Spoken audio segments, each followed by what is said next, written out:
Chapter ke-10 dengan judul Uang dan Kebangkrutan. Yang Kai tidak terlalu memikirkan hal ini karena mereka berada di Black Plum Village yang terletak dekat dengan Sky Tower. Murid-murid lain yang datang ke village adalah hal yang biasa. Beberapa saat yang lalu, Yang Kai tiba di garis untuk nasi. Maksudnya di toko nasi itu ya. Antriannya cukup panjang. Panjangnya 2 kios. Bisnisnya sangat makmur, tetapi hanya ada satu pelayan yang melayani. Bos itu menghitung tentang uang dengan sempoa di meja, sementara sang istri menyapa para tamu. Ketika lebih banyak orang selesai memesan, "Bibi," teriak Yang Kai kepada seorang wanita berumur sekitar 40 tahun. Memandang ke atas untuk melihat siapa orang itu. Ketika dia melihat itu adalah Yang Kai, dia tiba-tiba tersenyum dan berkata, "Anak muda, kamu datang untuk membeli beras lagi?" "Iya nih, Bi."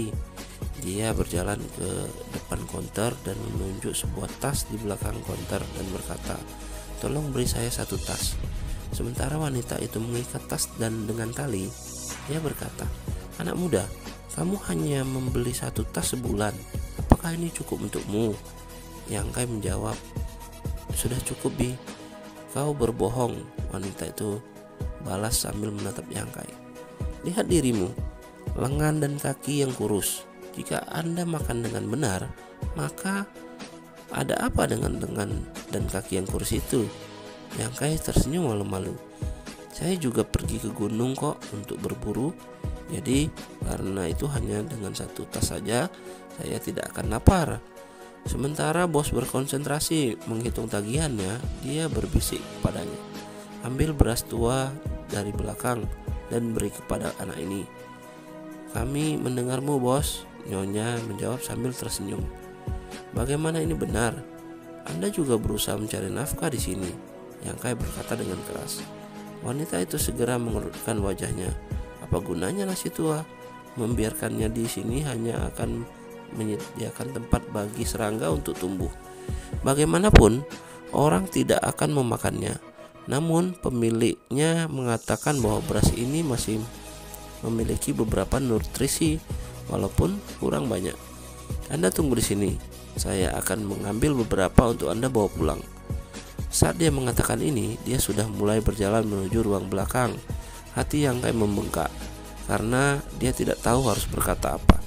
Setiap kali dia datang untuk membeli beras, bos dan istrinya akan selalu menemukan berbagai alasan untuk memberinya lebih banyak.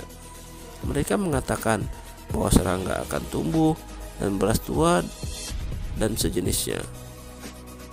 Tetapi pada kenyataannya, itu selalu beras baik yang mereka berikan kepadanya, bukan beras tua.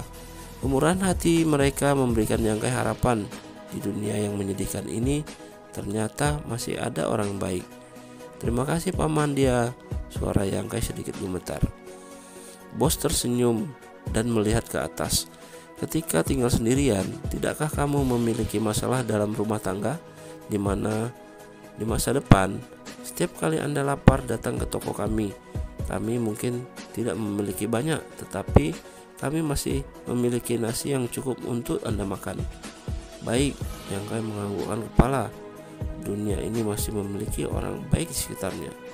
Tak lama, 2 orang yang antusias datang ke toko beras dan menendang beberapa orang yang siap memesan makanan dari barisan dan menjauhkan dari depan toko. Adik kecil jatuh, mendarat di pantatnya dan terbalik. Itu adalah masalah besar karena setelah jatuh ke tanah, dia tidak bisa bangun lagi. "Kenapa?" Bos dia memanggil orang-orang yang telah menendang adik laki-laki itu. Saat dia berlari keluar dari balik konter dan ke arah 2 pria itu, Yang Kai dengan cepat membantu adik lelakinya yang kedua sambil melototi kedua pria berwajah jahat itu. Salah satu pria tampaknya pucat dan kurus, memegangi perut, sementara yang lain dibangun seperti beruang, mendukung yang cacat. 2 orang inilah yang menendang saudara laki-laki kedua. "Siapa bos di sini?" Pria itu berteriak. Aku," bos dia dengan cepat menjawab. Dia hanya seorang pedagang biasa, namun dua pria yang memanggilnya sepertinya memiliki wajah yang tampak begitu sengit. Pedang di pinggang mereka dan wajah ganas yang menunjukkan bahwa mereka tidak mudah dianggap enteng. Bos He bertanya-tanya, apa yang sedang terjadi? "Ya baiklah, jika Anda adalah bos yang berlaku berhati hitam, Anda bahkan berani menjual beras beracun kepada saudaraku.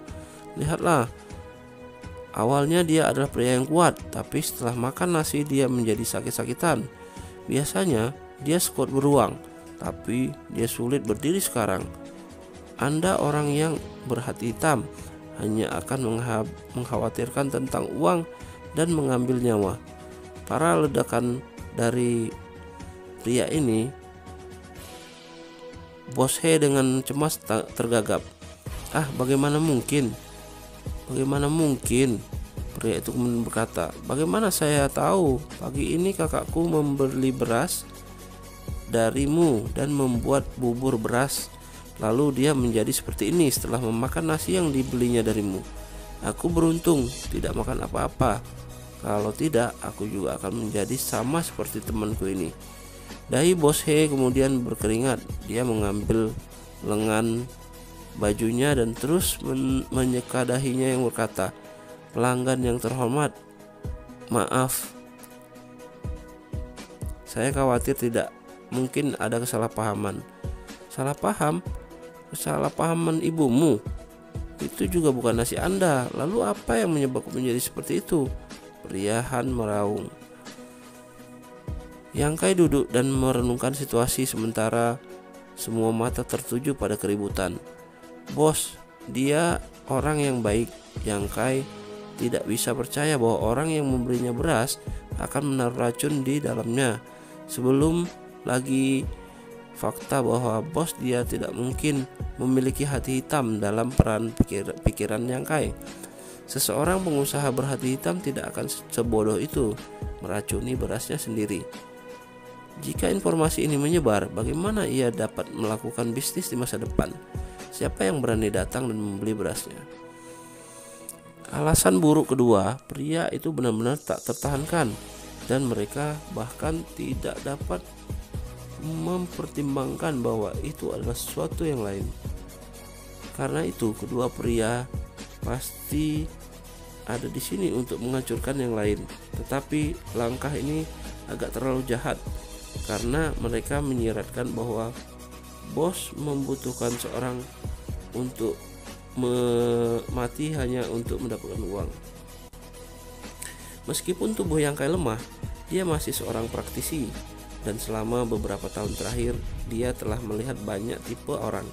Tapi dia merasa dia bisa menilai Bos He dengan akurat. Pria itu juga seorang yang sangat berhutang kepadanya, dan ketika Yang Kai menyaksikan itu menyebabkan wajahnya jatuh. Dia berdiri dan berkata, "Kalian berdua, ada apa?" Salah seorang dari berhutang itu menatapnya dengan tajam. Kemarahannya tampak jelas. Yang Kai tidak berbicara, tetapi Bos He segera melompat di depannya. Dia perlahan menggelengkan kepala agar Yang Kai berhenti. "Paman dia," kata Yang Kai tertegun. "Bahkan dalam kebangkrutan, hindari kemalangan," bos dia berbisik. Yang Kai hanya menghela napas tanpa daya. Fakta bahwa bos mengatakan itu mengisyaratkan bahwa dia tahu apa yang sedang dilakukan kedua pria Han itu. Tetapi untuk melakukan bisnis, seseorang harus memiliki nama baik. Keributan yang sebelumnya sudah menarik banyak perhatian. Jika ini terus berlanjut, maka reputasi toko beras akan sia-sia. Bahkan jika seorang tahu apa yang mereka katakan salah, kita hanya bisa mematuhi dan buru-buru berharap untuk mengakhiri kegagalan ini sebelum terlalu banyak kerusakan dilakukan. Dalam keputusasaan, bos dia menghadapi pria itu. "Mengenai penyakit saudaramu, aku bisa mengatakan bahwa itu tidak ada hubungannya denganku." Setelah kedua pria itu mendengar ini, seorang berteriak dengan marah, Bahkan jika itu tidak ada hubungannya, saya sudah datang ke warung nasi ini. Jika saya tidak membuat kebenaran dengan jelas, maka penderitaan saudara saya akan sia-sia. Tapi dia harus segera dikirim ke dokter. Tentu saja, jika Anda bersedia memikul tagihan medis, maka kami bersedia untuk menghentikan subjek ini. Setelah pernyataan ini, jelas bahwa Anda benar-benar harus bangkrut untuk menghindari kemalangan. Jika orang benar-benar ingin memeras uang, mereka akan melakukannya dalam periode waktu tertentu. Tuntutan yang dibuat oleh kedua orang ini terlalu pendek. Jika bos He setuju untuk melunasi mereka, sekarang reputasi tempat berasnya masih akan menderita, karena tidak ada yang kedap air dan berita tentang dia yang menjual beras beracun akan menyebar. Ini memberitahu Yang Kai bahwa orang-orang itu tidak tertarik memeras bos He untuk mendapatkan lebih banyak uang, atau bahwa mereka memiliki tujuan lain. Siapa yang membayangkan bahwa kedua pilihan ini tidak berniat berkompromi? Anda bos yang berhati hitam, siapa yang berpikir kami bersaudara untuk dieksploitasi dengan bebas? Kami dua bersaudara benar-benar sial karena membeli beras beracun dari Anda. Di mana hati nurani Anda bersalah? Pernyataan itu selaras dengan Yang Kai. Dia melengkungkan bibirnya sambil duduk, berpikir, apakah mereka berbudi luhur dan menjalani kehidupan yang bersih? Bos He juga terpana. Apa? Bukankah kedua pria ini ada di sini untuk memeras uang? Sementara tertegun dan tidak yakin apa yang harus dilakukan, semakin banyak orang mulai berkumpul. Seorang anak laki-laki tampan yang mirip dengan usia Yang Kai juga muncul. Dari penampilannya, dia jelas lebih baik daripada Yang Kai. Pria muda itu dengan santai berjalan ke arah para pria itu dan melingkari mereka dengan penuh minat. Sambil melakukan itu, ia terus-menerus mendecakkan lidah. Yang lain mungkin tidak menyadarinya, tetapi dengan pandangan sekilas, Yang Kai mengenali ketiganya sebagai orang-orang yang dia lihat sebelumnya di gang. Kerumunan baru saja menatap bocah itu yang baru saja muncul. Bukankah ketiga pria ini bersama? Yang Kai merasakan plot jahat di udara. Bersambung. Oke guys, itu dia chapter ke-10. Langsung aja yuk kita lanjutkan ke chapter 11. Check it out. Thank you.